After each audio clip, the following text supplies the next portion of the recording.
We live with a persistent and flattering illusion, the belief that we are the sole architects of our own minds. We like to think that our thoughts, our moods, our resilience and our ambitions are generated entirely from within, that they are the products of our own sovereign will. But there is a biological, psychological, and even mathematical reality that contradicts this. We are not islands. We are permeable vessels. In the field of neuroscience, we speak of mirror neurons, mechanisms in the brain that allow us to simulate the actions and emotions of others. This is the root of empathy, the glue of civilization, but it is also a profound vulnerability. It means that the people you allow into your immediate orbit are not just bystanders to your life. They are active contributors to your neural architecture. When you sit across from someone, you are not just exchanging words, you are exchanging physiological states. If they are anxious, your cortisol levels rise. If they are cynical, your dopamine response to new ideas is dampened. You are, quite literally, outsourcing the regulation of your nervous system to the people around you. The ancient Stoics understood this danger intuitively, long before we had fMRI scans to prove it. Marcus Aurelius, the Roman emperor and philosopher, wrote extensively about the concept of the inner citadel, the fortress of the mind that must be protected at all costs. He realized that you cannot live a virtuous, tranquil, and effective life if the gates of that citadel are left wide open to those who bring nothing but disturbance, chaos, and degradation. Yet, in our modern world, we often lack this discipline. We allow our social circles to form by accident rather than by design. We hold on to relationships out of habit, out of a misplaced sense of loyalty, or simply because we are afraid of the awkwardness of letting go. We drift through life, accumulating people like barnacles on the hull of a ship, unaware that this accumulation is creating drag, slowing us down, and eventually steering us off course entirely. There is a fascinating body of research by sociologists Nicholas Christakis and James Fowler regarding social networks. They found that phenomena like obesity, smoking, and even happiness are contagious, spreading through social networks up to 3 degrees of separation. This means that if your friend's friend is chronically negative, that negativity has a statistical probability of infecting you. This challenges our very concept of free will. It suggests that you are not just a singular entity, but a node in a network, and the health of that node is dependent on the health of the connections surrounding it. If this is true, and the data suggests it is, then the act of curating your social environment is not a superficial exercise in popularity. It is perhaps the most critical decision you can make for your mental and physical health. It is an act of survival. So we must ask ourselves a difficult question. If life is finite, as Seneca reminded us in On the Shortness of Life, why do we squander so much of it managing the pathologies of others? Why do we voluntarily drink from poisoned wells? Today, I want to explore the concept of social pruning. We are going to examine specific archetypes of human behavior, patterns of interaction that are distinct, recognizable, and deeply harmful.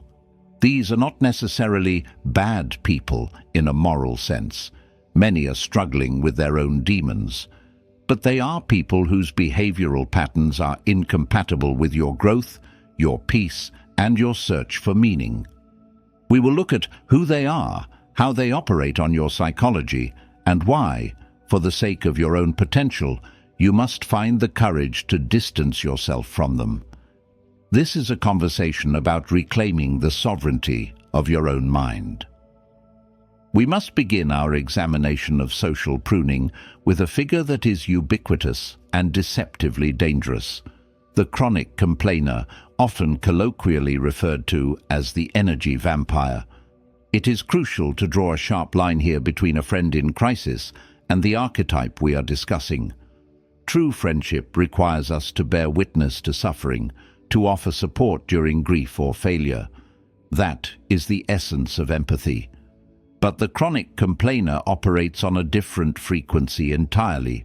For them, negativity is not a temporary reaction to a bad event. It is a permanent mode of existence. They view the world through a lens of victimization, where everything is happening to them and they are powerless to change it. When they come to you, they are not seeking a solution, nor are they looking for a new perspective. They are looking for an emotional landfill. They dump the radioactive waste of their unchecked frustrations onto your psyche, only to walk away lighter, leaving you to process the toxicity they refuse to manage themselves. The cost of this interaction is not just annoyance, it is biologically expensive. Neuroscience tells us that the human brain is a social organ, wired for connection through mirror neurons. These neurons allow us to simulate the experience of others, to understand them.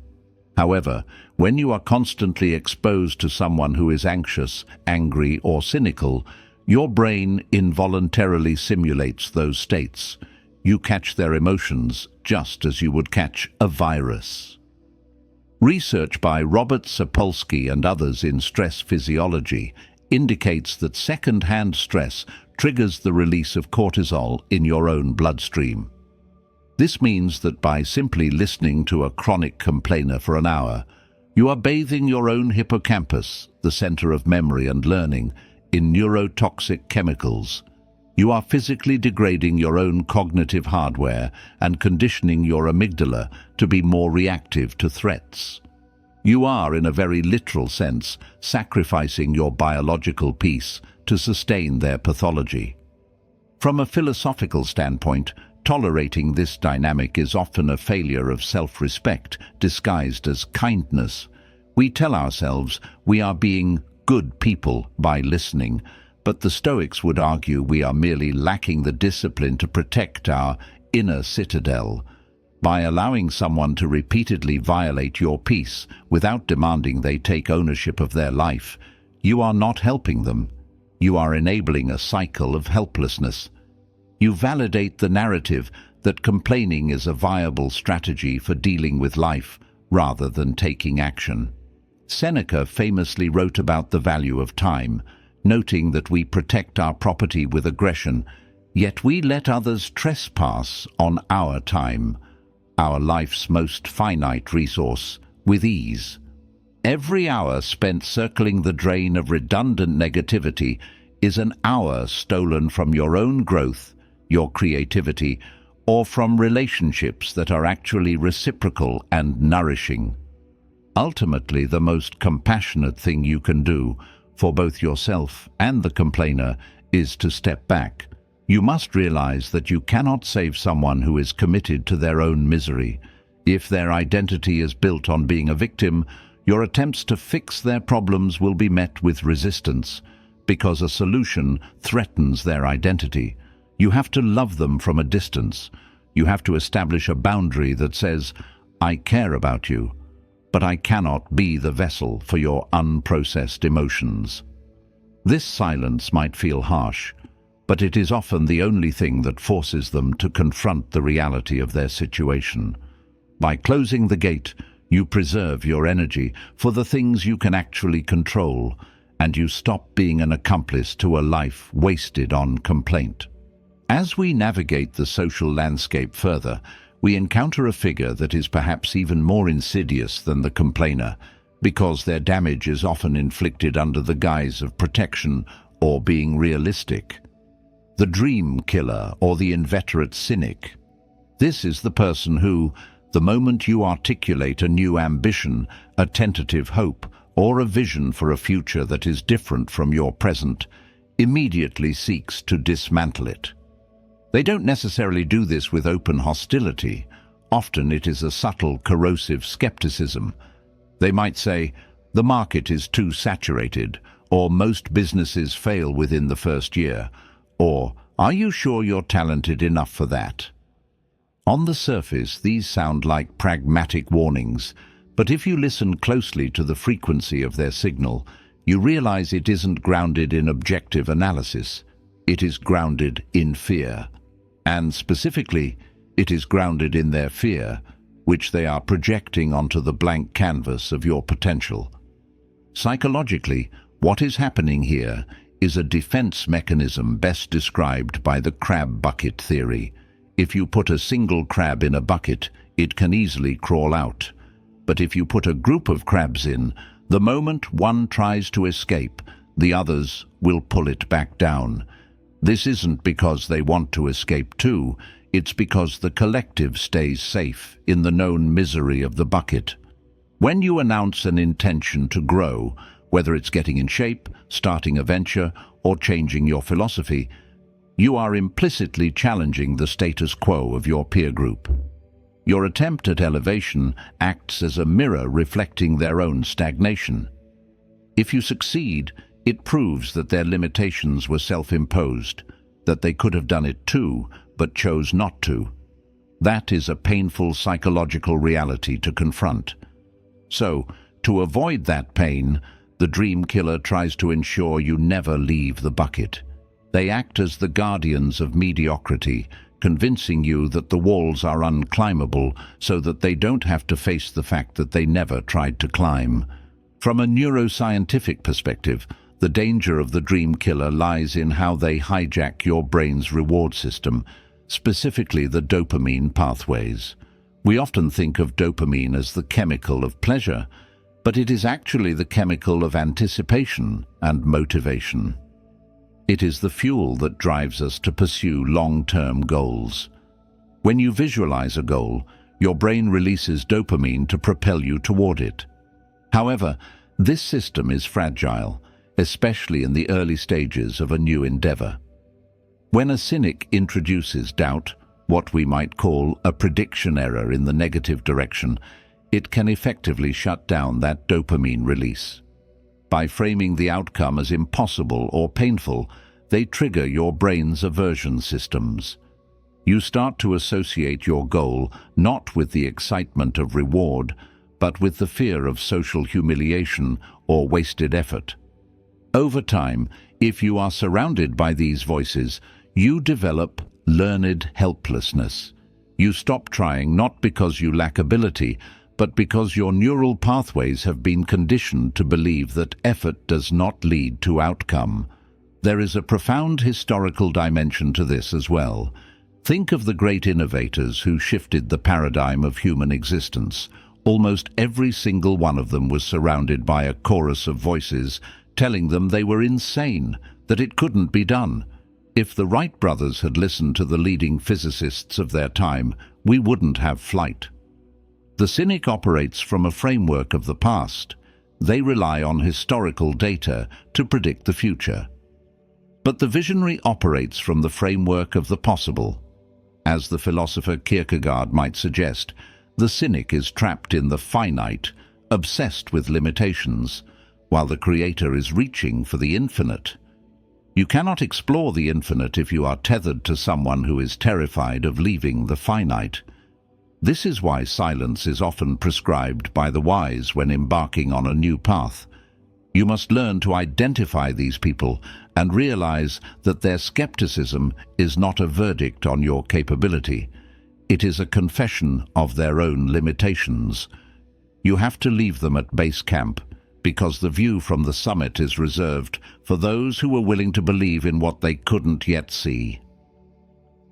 We must now turn our attention to a figure that operates with a far more calculated and darker intent than those we have discussed previously, the manipulator. While the complainer drains you through incompetence and the cynic through fear, the manipulator drains you through design. This is the individual who views human relationships not as bonds of mutual respect, but as transactional games of chess where you are merely a pawn to be positioned for their benefit. They are often masters of disguise, capable of appearing charming, vulnerable, or authoritative, depending on what the situation requires. But the defining characteristic of their interaction with you is that there is always a hidden cost. They do not ask for favors.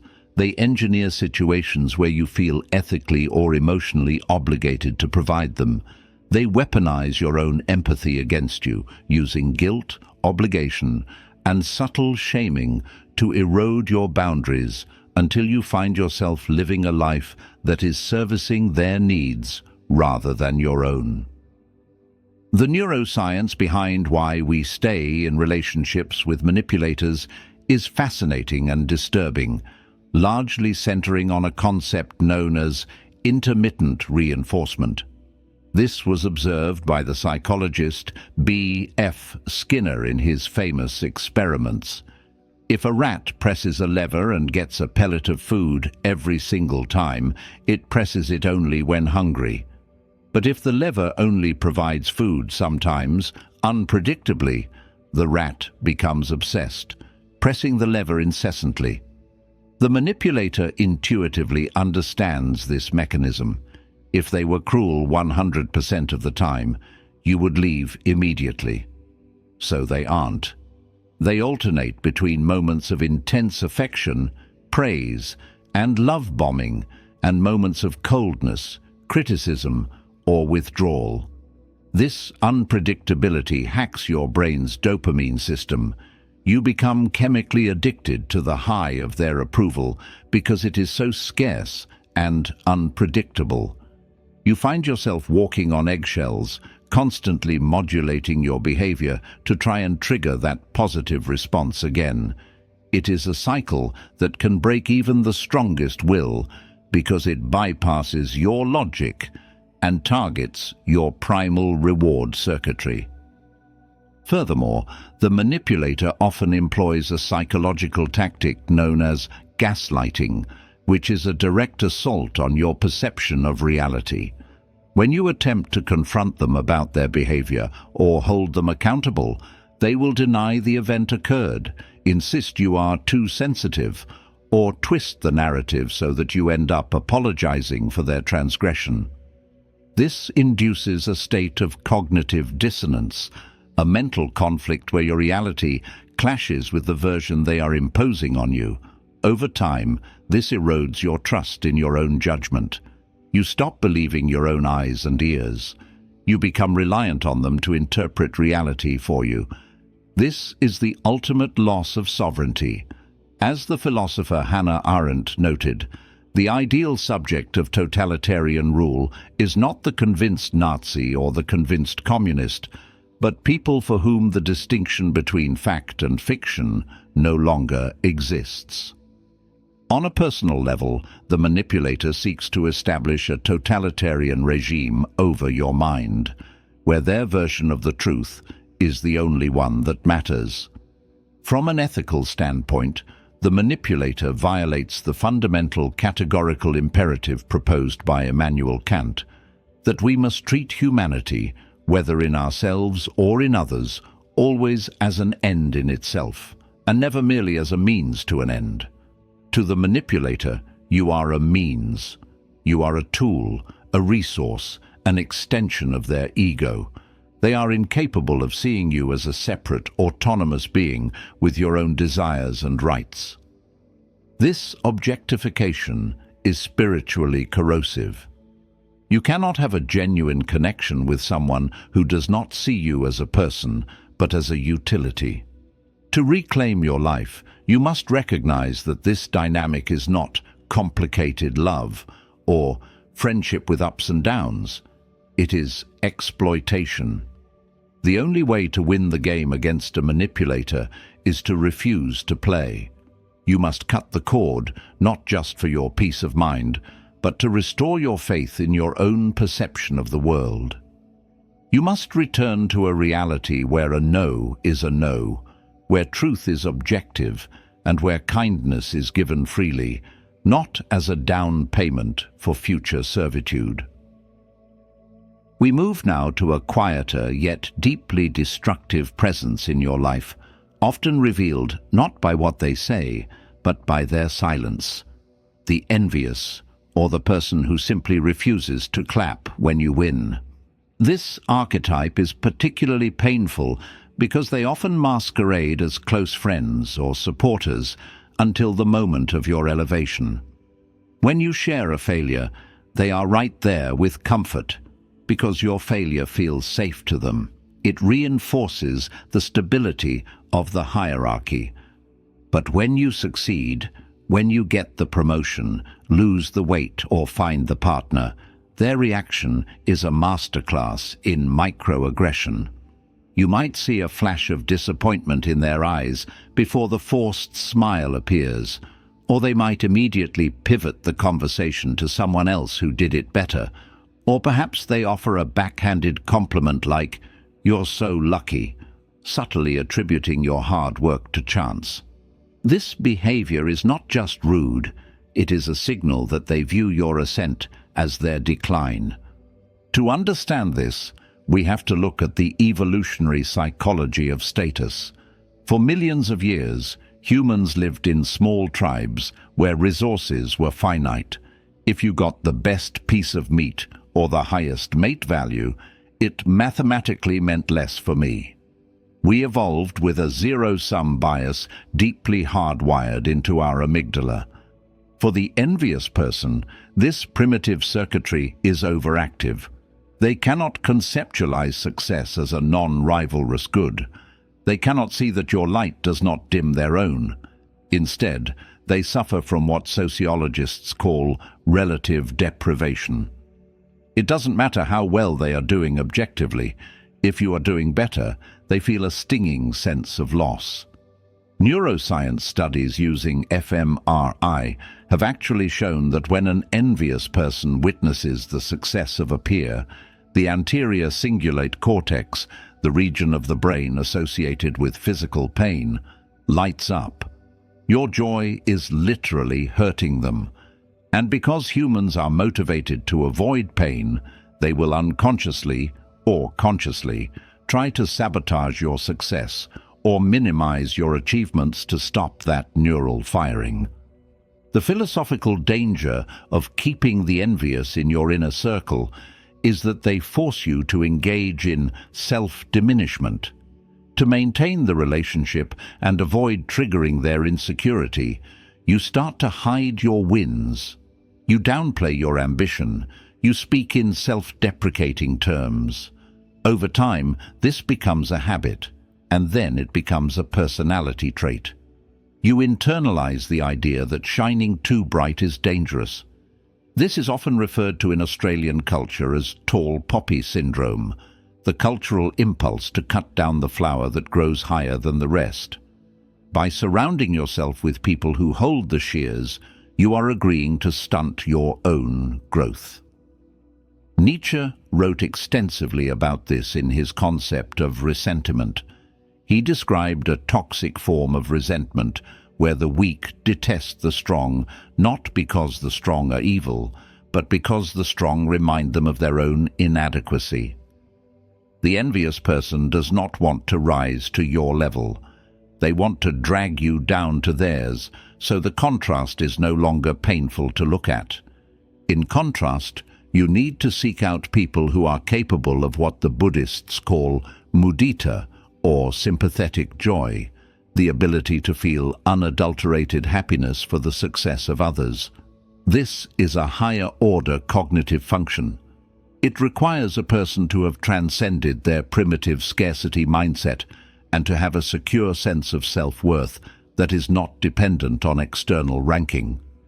When you remove the envious from your life, you are not just removing negative energy, you are removing the ceiling on your own potential. You are giving yourself permission to excel without guilt. You free yourself from the exhausting labor of managing someone else's insecurity. It is a tragedy to lose a friend, but it is a greater tragedy to lose yourself because you were afraid to outgrow a room that became too small for you. We must now confront a character whose toxicity is often underestimated because it arrives wrapped in the guise of insider information or social bonding, the gossip, or what ancient traditions called the carrier of tales. There's a seduction to this dynamic. When someone leans in to whisper a secret about a colleague, a friend, or a family member, it triggers an immediate primal sense of inclusion. It feels like intimacy. It signals, "I trust you enough to share this forbidden knowledge, and you and I are on the inside, while they are on the outside." However, this is a counterfeit intimacy. The golden rule of this archetype is immutable and mathematically certain. If they're gossiping to you, they are gossiping about you. The moment you leave the room, you become the currency they use to purchase the attention of the next person. They are not loyal to people. They are loyal to the dopamine rush of being the center of information. From an evolutionary and anthropological perspective, language evolved partially to facilitate social grooming, a way to maintain larger groups than primates could by physically picking bugs off each other. Anthropologist Robin Dunbar suggests that gossip is the human equivalent of this grooming. It maps the social hierarchy. However, the malicious gossip has weaponized this mechanism. They traffic in reputational destruction. When you engage with them, you are entering a high-risk contract. You are handing over your vulnerability to someone who has already demonstrated a lack of discretion. Neuroscientifically, listening to gossip engages the reward centers of the brain, but it also triggers the suspicion systems. Deep down, your brain knows that a violation of privacy is occurring. This creates a background hum of anxiety in the relationship. You can never truly be authentic or vulnerable with a gossip because you are constantly calculating, how will this be retold? How will this be twisted? This constant vigilance is cognitively exhausting and prevents the formation of deep, restorative bonds known as secure attachment. Philosophically, the gossip represents a fundamental failure of speech. The Greek philosopher Socrates is often attributed with the test of three, a filter for communication. Before speaking, one must ask, is it true? Is it good? Is it useful? The gossip fails all three. They traffic in half-truths, they spread malice rather than goodness, and their utility is destructive rather than constructive. By participating in their conversation, even as a passive listener, you are complicit in the erosion of truth. You are validating a culture where absent people are put on trial without a defense. There is a metaphysical weight to this. Words create reality. When you speak ill of others or listen to it, you are polluting your own perception of the social world. You start to see enemies everywhere. You start to project treachery onto others because you are swimming in a sea of it. Furthermore, the presence of a gossip in your life acts as a repellent to high-quality people. Individuals of integrity, those who are focused on ideas, growth, and the good life, generally have a low tolerance for petty malice. If you are known to associate closely with a chronic gossip, you are guilty by association. You signal to the world that you tolerate the violation of privacy.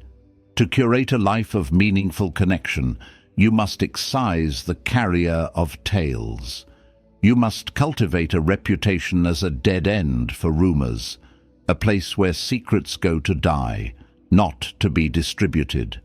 When you stop feeding the gossip your attention, they will move on to a more willing host, leaving you with the silence and safety necessary to build relationships based on presence rather than absence, and honor rather than exposure.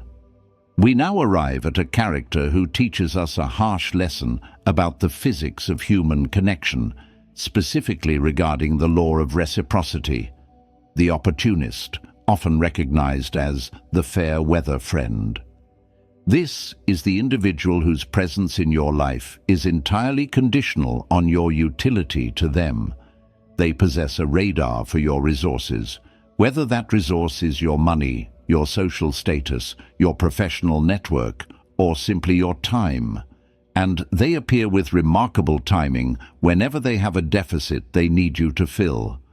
However, the moment the dynamic shifts, the moment you are the one in need of support, a ride to the airport, or a listening ear during a crisis, they vanish into the ether.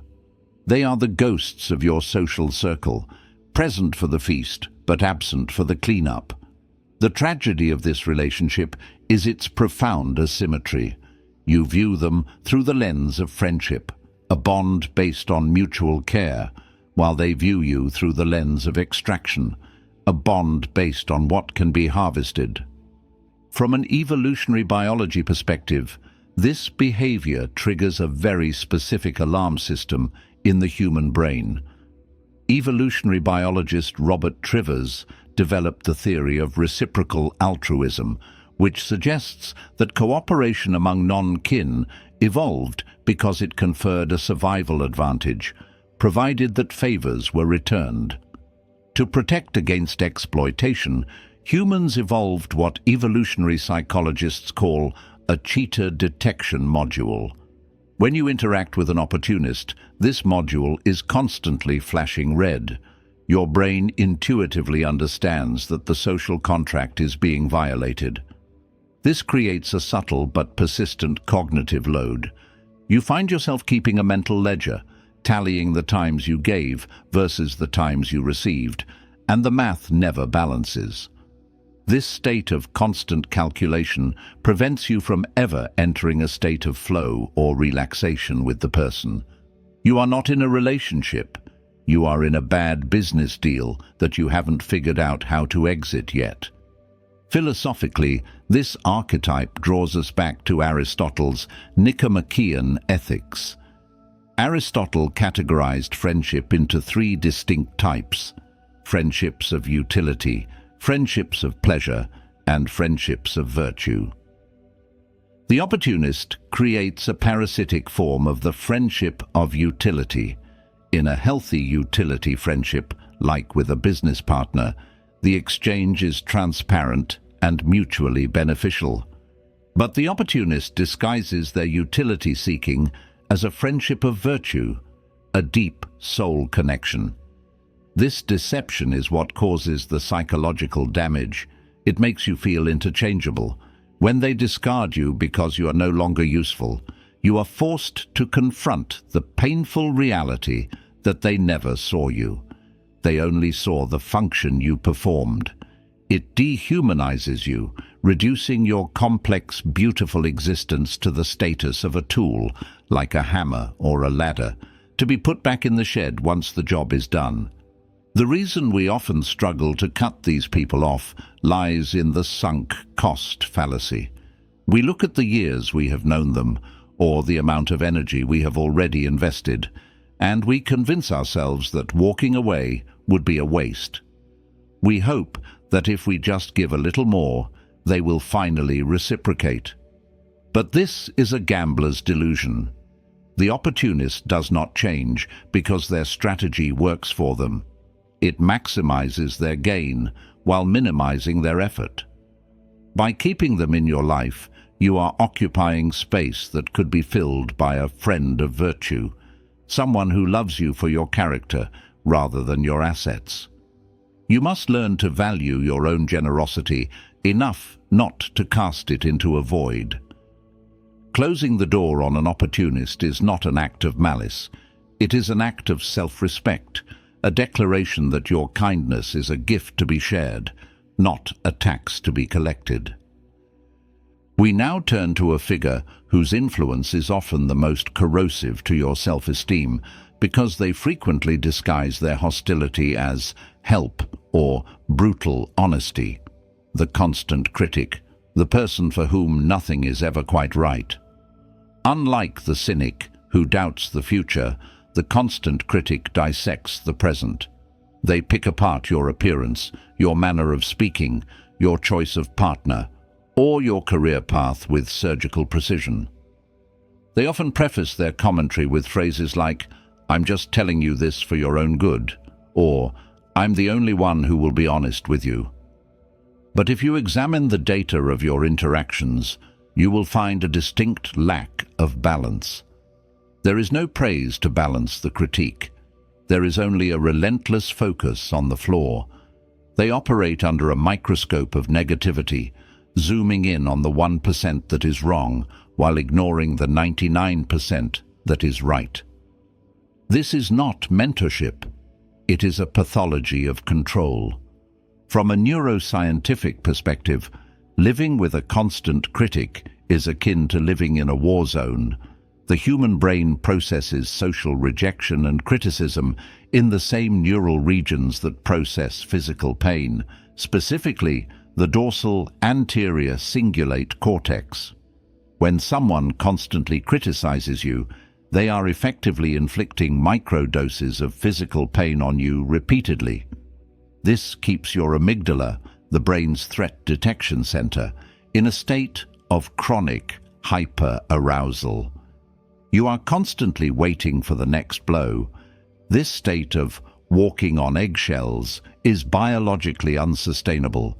It depletes your executive function, the mental energy you need for complex decision-making and emotional regulation. Over time, you begin to internalize their voice. Their criticism migrates from being an external noise to an internal monologue. You start to critique yourself before they even have a chance to speak. This is the death of confidence. You lose the ability to act spontaneously or authentically because you are constantly pre-editing your life to avoid their judgment. Psychologically, we must understand why the constant critic behaves this way. It is rarely about you. It is almost always a projection of their own internal chaotic state. In psychoanalytic theory, projection is a defense mechanism where a person denies their own negative attributes and attributes them to others. The constant critic is often a perfectionist who is tormented by their own inner critic. They cannot bear their own feelings of inadequacy, so they externalize them. By finding faults in you, they experience a temporary fleeting sense of superiority and control. It quiets their own insecurity for a moment to point out that you are the one with the problem. Understanding this does not mean you must endure it. Rather, it allows you to see their behavior not as a valid assessment of your worth, but as a symptom of their own suffering. They are vomiting their own self-loathing onto you. Philosophically, there's a vital distinction to be made between critique and criticism. A true critique, in the artistic or intellectual sense, is an act of love. It is a collaborative attempt to elevate the work or the person. It asks, how can we make this better? It is rooted in a vision of your potential. The constant critic, however, is rooted in a vision of your defectiveness. They violate the principle of benevolent intent. If the feedback leaves you feeling smaller, paralyzed and ashamed rather than inspired and equipped to improve, it is not constructive, it is destructive. You cannot grow in soil that is constantly being turned over and examined for weeds. Eventually, the roots die from exposure. To reclaim your identity, you must distance yourself from this microscope. You need to surround yourself with people who see your potential, not just your flaws. People who correct you to help you fly, not to remind you that you might fall. We arrive now at a character who challenges the very architecture of your existence, not necessarily through malice, but through a relentless refusal to recognize where they end and you begin, the boundary violator. This is the person who treats the word no not as a decision to be respected, but as the opening move in a negotiation. They are the ones who show up at your home unannounced, who demand your attention during your working hours, who ask deeply intrusive questions about your finances or personal life, and who, when you attempt to draw a line, react with shock or indignation. They often frame their intrusion as closeness, insisting that we don't have secrets, or why are you being so distant? But this is not closeness. Closeness is a mutual agreement to share space. Boundary violation is a unilateral decision to occupy yours. They suffer from a fundamental confusion about the separateness of individuals, viewing your time, your emotional energy, and your physical space as an extension of their own property, available for their use whenever the impulse strikes them. From a psychological perspective, this behavior often stems from a lack of emotional differentiation, or a phenomenon known as enmeshment. In healthy development, a child learns that they are a distinct entity from their parents, with their own thoughts and autonomy. The boundary violator often essentially missed this developmental milestone. They lack a fully developed theory of mind, the cognitive ability to attribute mental states to others, and understand that those states may differ from their own. When they feel an urge to talk to you at 2 a.m., they cannot simulate the reality that you might be sleeping and that your need for sleep outweighs their need to talk. They are trapped in a solipsistic bubble where their immediate needs are the only reality that exists. This is not always malicious narcissism. Sometimes it is a profound emotional immaturity. However, the impact on you is the same, a systematic erosion of your autonomy. When you cannot predict when your space will be invaded, your brain struggles to enter a state of rest. You live in a state of low-grade hypervigilance, constantly bracing for the next intrusion. The neuroscience of boundaries is deeply tied to the concept of safety signals. For the mammalian nervous system to relax and enter a restorative state, parasympathetic dominance, it needs to know that the perimeter is secure. If you have a friend or family member who routinely ignores your limits, they are effectively removing the lock from your psychological front door. Your brain interprets this unpredictability as a threat. You cannot focus deeply on your work, deep work, as Cal Newport describes it, or be truly present in your other relationships because a part of your bandwidth is always reserved for managing the potential chaos they might introduce. Over time, this breeds a deep, simmering resentment. You start to feel like a hostage in your own life, and paradoxically, the more you give in to keep the peace, the less respect they have for you, because you are teaching them that your boundaries are permeable suggestions rather than solid walls. Philosophically, we must return to the concept of sovereignty. The Stoic Epictetus taught that the most fundamental task of life is to distinguish between what is ours and what is not ours. Your will, your time, and your values are yours. To allow someone to routinely trample them is to abdicate the throne of your own life. It is a failure of self-governance. There is a common misconception that boundaries are walls that shut people out. In reality, boundaries are the gates that allow you to let people in safely. Without boundaries, there is no self to have a relationship with. You become a shapeless resource to be consumed. To deal with the boundary violator, you must be willing to endure the discomfort of their reaction. You must be willing to say, if you continue to speak to me this way, show up without calling. I will end the conversation, not open the door. You have to move from stating preferences to enforcing consequences. It is the only language they understand. It is a reclaiming of your territory, a declaration that you exist as a sovereign entity, and that access to your life is a privilege that requires respect, not a right to be taken by force. We move now to an intellectual adversary who stifles the very essence of conversation and growth, the know-it-all or the arrogant. This is the individual who enters every room, assuming they possess the highest resolution map of reality. They do not engage in dialogue, they engage in monologue. When you speak, they are not listening to understand. They are merely waiting for a pause in your audio stream so they can insert their correction or their superior opinion. They view every interaction as a debate to be won, rather than a collaborative search for truth. Their certainty is absolute, unshakable, and often inversely proportional to their actual competence.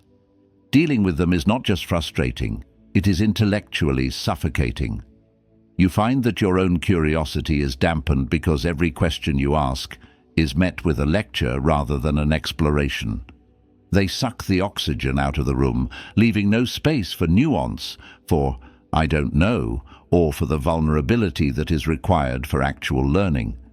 Psychologically, this behavior is often a textbook manifestation of the Dunning-Kruger effect, a cognitive bias where people with low ability at a task overestimate their ability.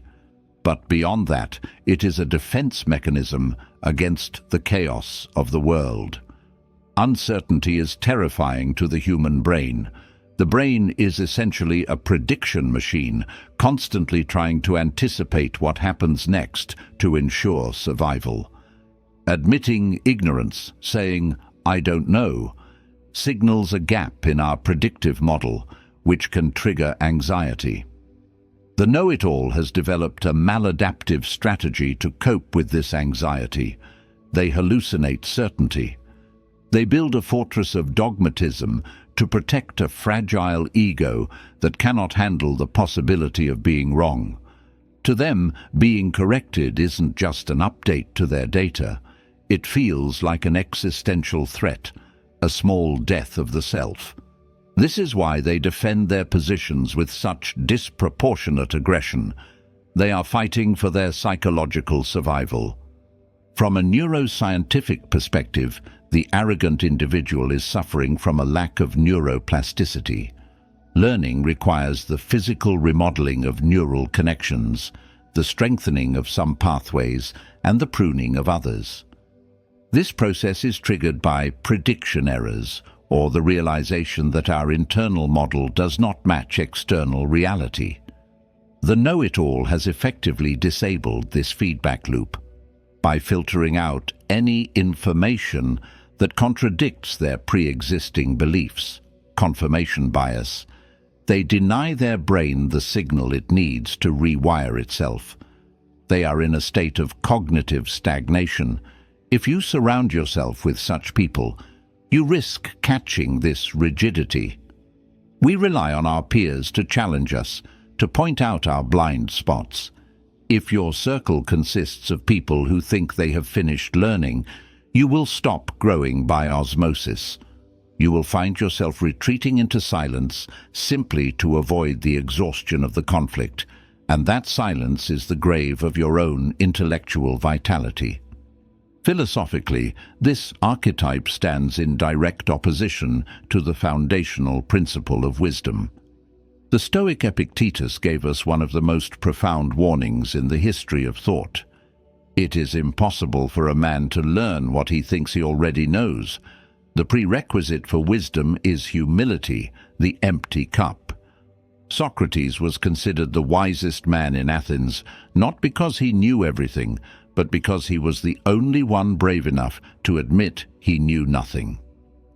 The know-it-all represents the death of philosophy because they have replaced the love of wisdom, philosophia, with the love of being right. By keeping them in your close circle, you are anchoring yourself to a static point in a dynamic universe. You need friends who are fellow travelers, people who are comfortable with the mystery of life, who can sit in the unknown with you and ask, "What if?" rather than telling you, "This is how it is."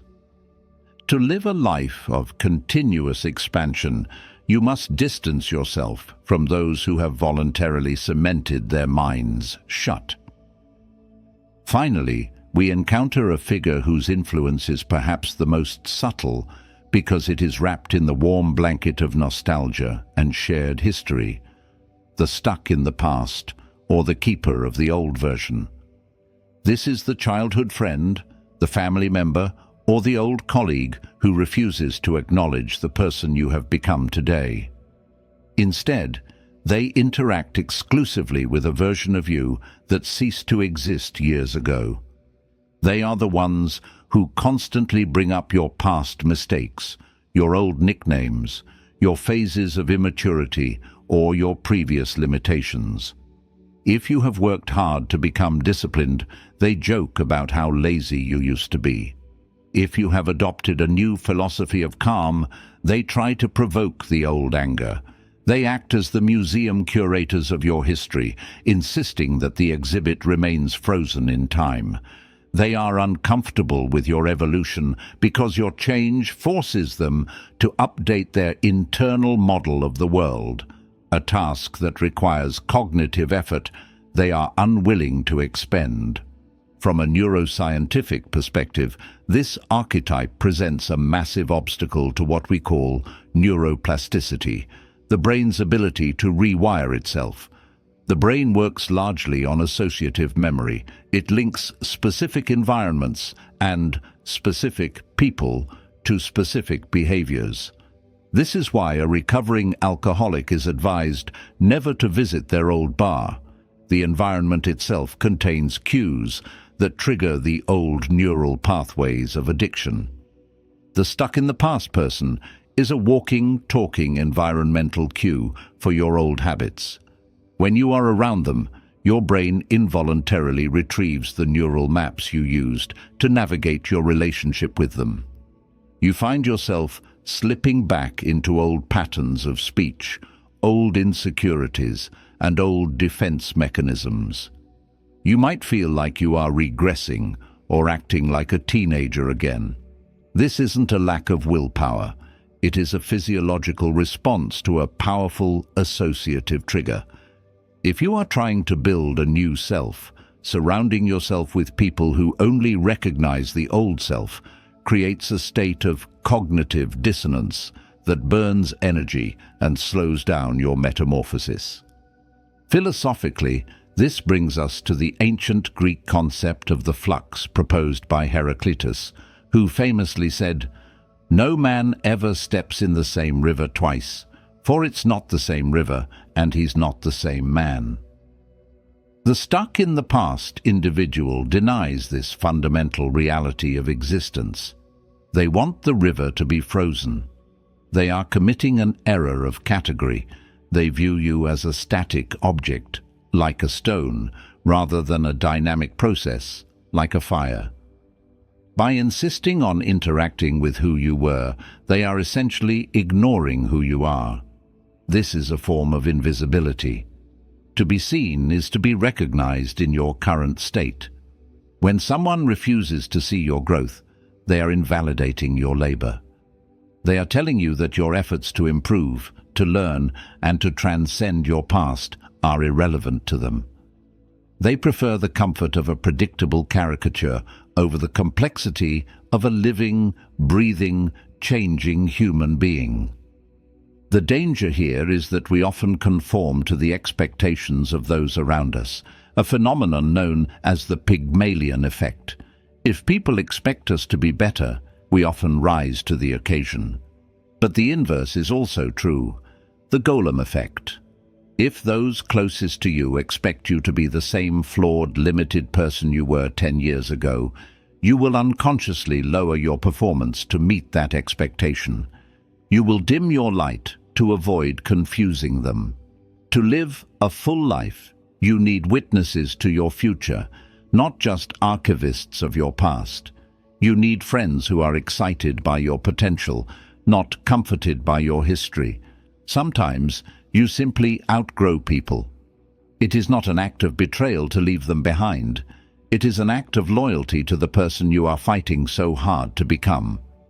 You cannot drive forward if you are staring exclusively into the rearview mirror, and you cannot evolve if you are tethered to someone who loves the cocoon but fears the butterfly.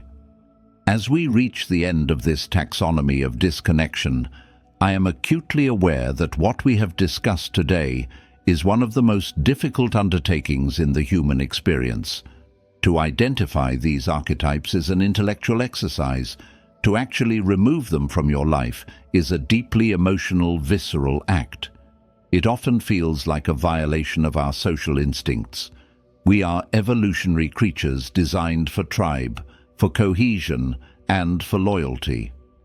The very thought of severing a bond, even a toxic one, triggers a primal alarm in the brain that screams, unsafe and alone. You will likely feel guilt. You will wonder if you are being too harsh, too selfish, or too demanding. You might tell yourself that you can fix them, or that their behavior is just a phase.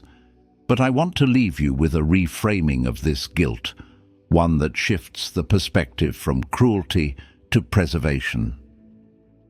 Consider the concept of Dunbar's number, proposed by anthropologist Robin Dunbar. It suggests that there is a cognitive limit to the number of people with whom one can maintain stable social relationships. Roughly 150. But the inner circle, the people you trust, the people who influence your worldview and regulate your nervous system, is far smaller, perhaps only 5 to 15 people. This capacity is finite. It is a zero-sum game.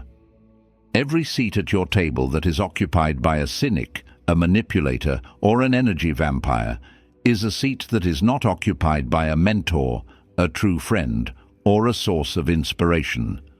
By holding on to the wrong people out of a misplaced sense of obligation, you are actively blocking the entry of the right people.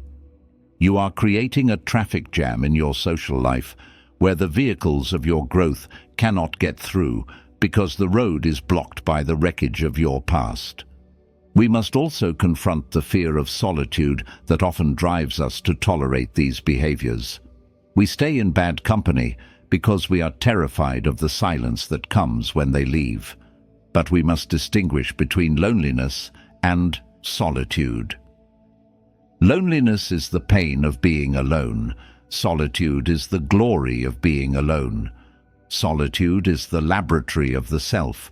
It is in the silence, away from the noise of the critic and the gossip, that you can finally hear your own thoughts. It is where creativity, stoicism, and self-knowledge are born. The philosopher Blaise Pascal famously said, "All of humanity's problems stem from man's inability to sit quietly in a room alone. If you constantly fill that room with people who degrade you just to avoid the silence, you will never meet yourself. You will live and die as a reaction to others, rather than as an origin of your own action." Ultimately, social pruning is an act of supreme responsibility. You are the curator of your own existence. Just as a gardener must prune the dead leaves to allow the sunlight to reach the healthy buds, you must cut away the connections that are no longer alive with mutual respect and growth. This is not an act of malice toward them. It is an act of love toward your future self. It is a declaration that your peace of mind is a non-negotiable asset.